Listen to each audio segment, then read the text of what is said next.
ದಿಕ್ಕುಮುರಿ, ನುಂಗಿಬಿಡು, ಕಬಳಿಸು. So ಆಸ್ತಿ ಎಲ್ಲ ನುಂಗ್ಬಿಟ್ರು ಅಂತ ಕೇಳ್ತಾ ಇರ್ತೀರಿ, ಅಂದರೆ ಆಸ್ತಿನ ಕಬಳಿಸ್ಕೊಬಿಟ್ಟಿದ್ದಾರೆ ಅಂತ ಅರ್ಥ ಬರುತ್ತೆ. ವೇದ ವಾಕ್ಯ, ಮೀರಲು ಬಾರದ ವಾಕ್ಯ ಅಥವಾ ಮಾತು. ಹೊಟ್ಟೆ ಒಳಗೆ ಹಾಕಿಕೋ, ಸಹಿಸಿಕೋ, ಮೀಸೆ ತಿರುವು, ಗರ್ವಪಡು, ಕೈ ಚೆಲ್ಲು, ಸೋಲು ಒಪ್ಪು. ಗೊಡ್ಡು ಪಾಂಡಿತ್ಯ ಅಂದರೆ ಸುಳ್ಳು ಪಾಂಡಿತ್ಯ.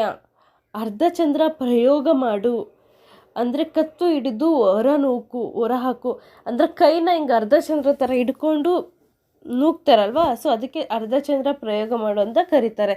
ಆದರೆ ಚಂದ್ರ ಬರುತ್ತೆ ಅಂತೆಲ್ಲ ಯೋಚನೆ ಮಾಡೋಕ್ಕೆ ಹೋಗ್ಬೇಡಿ. ಆಮೇಲೆ ಅರಣ್ಯ ರೋದನ ಅಂದರೆ ಯಾರು ಕೇಳದ, ಅರಣ್ಯದಲ್ಲಿ ಯಾರು ಇರಲ್ಲ.